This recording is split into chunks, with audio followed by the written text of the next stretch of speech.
Let us never underestimate the power of a well-written letter. Jane Austen's Persuasion. Dr. V, I myself wrote a persuasive letter for this course. And I believe that I never underestimated the power it could hold. As a student who participated in multiple classes run by you, I have had the opportunity and learned the most in almost every activity and course that you have run here at NSU.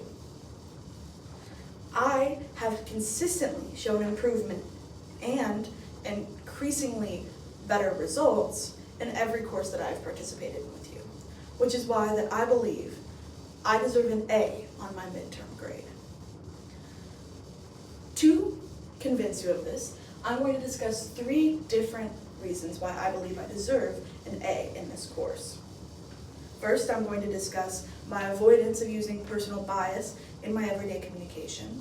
Next, I'm going to discuss the application of a certain student learning outcome that we discussed at the beginning of the course. And finally, I'm going to discuss the feedback I earned from you and how I retained and implemented that in a future project. In a 2010 article entitled The Effectiveness of Feedback, Polos and Mahoney said, if persuaders want to change the behavior of their target audience, they must alter those audience's attitudes that are preventing that desired behavior. We discussed this. We've also discussed how logos, ethos, and pathos have been used to alter certain people's behaviors, how we want to convince them. And using personal biases and personal politics is a terrible idea, which is why you establish credibility, you provide logical arguments, and you use emotional ties to convince your audience. I myself use a credible way to get to know you and establish a student-teacher relationship with you during this course.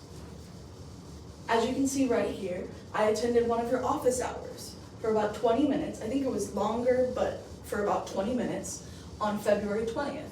We discussed the course. I believe we discussed the Dear Letter assignment as well as our final rhetorical analysis assignment. Because of this, I have established a sincere credibility with you and shown that I am engaged in the class and I am trying to learn and improve my grades as we move through the course. Next, I want to discuss a specific student learning outcome that I have effectively used. This application of student learning outcome number 4, entitled Perform Effective Skills of Persuasion in Everyday Communication, has given me an opportunity to publish OEAs, or online engagement activities.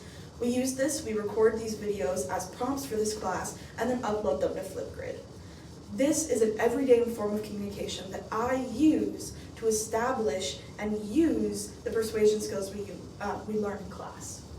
Here is evidenced by all of the videos I have published on Flipgrid for this class.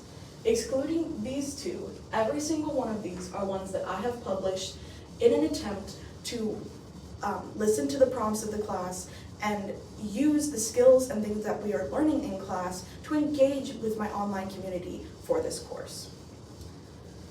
Finally, in a 2010 article entitled The Roots of Research and Political Persuasion, Dermadragan says, this study indicated that the effectiveness of feedback extends beyond types of delivery and timeliness, and that feedback contributes to successful transition from university for students, and that credibility is, and hence impact of feedback is influenced by student perceptions of the provider.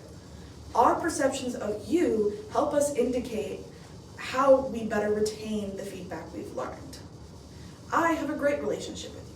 I feel that we have a very good relationship. I have asked you for letters of reference. I have asked you questions about different courses, visited you in office hours, things like that. I see you as a wonderful professor.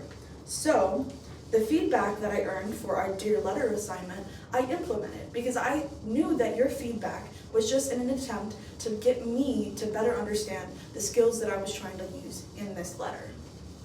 Here is the feedback you provided me on my first draft.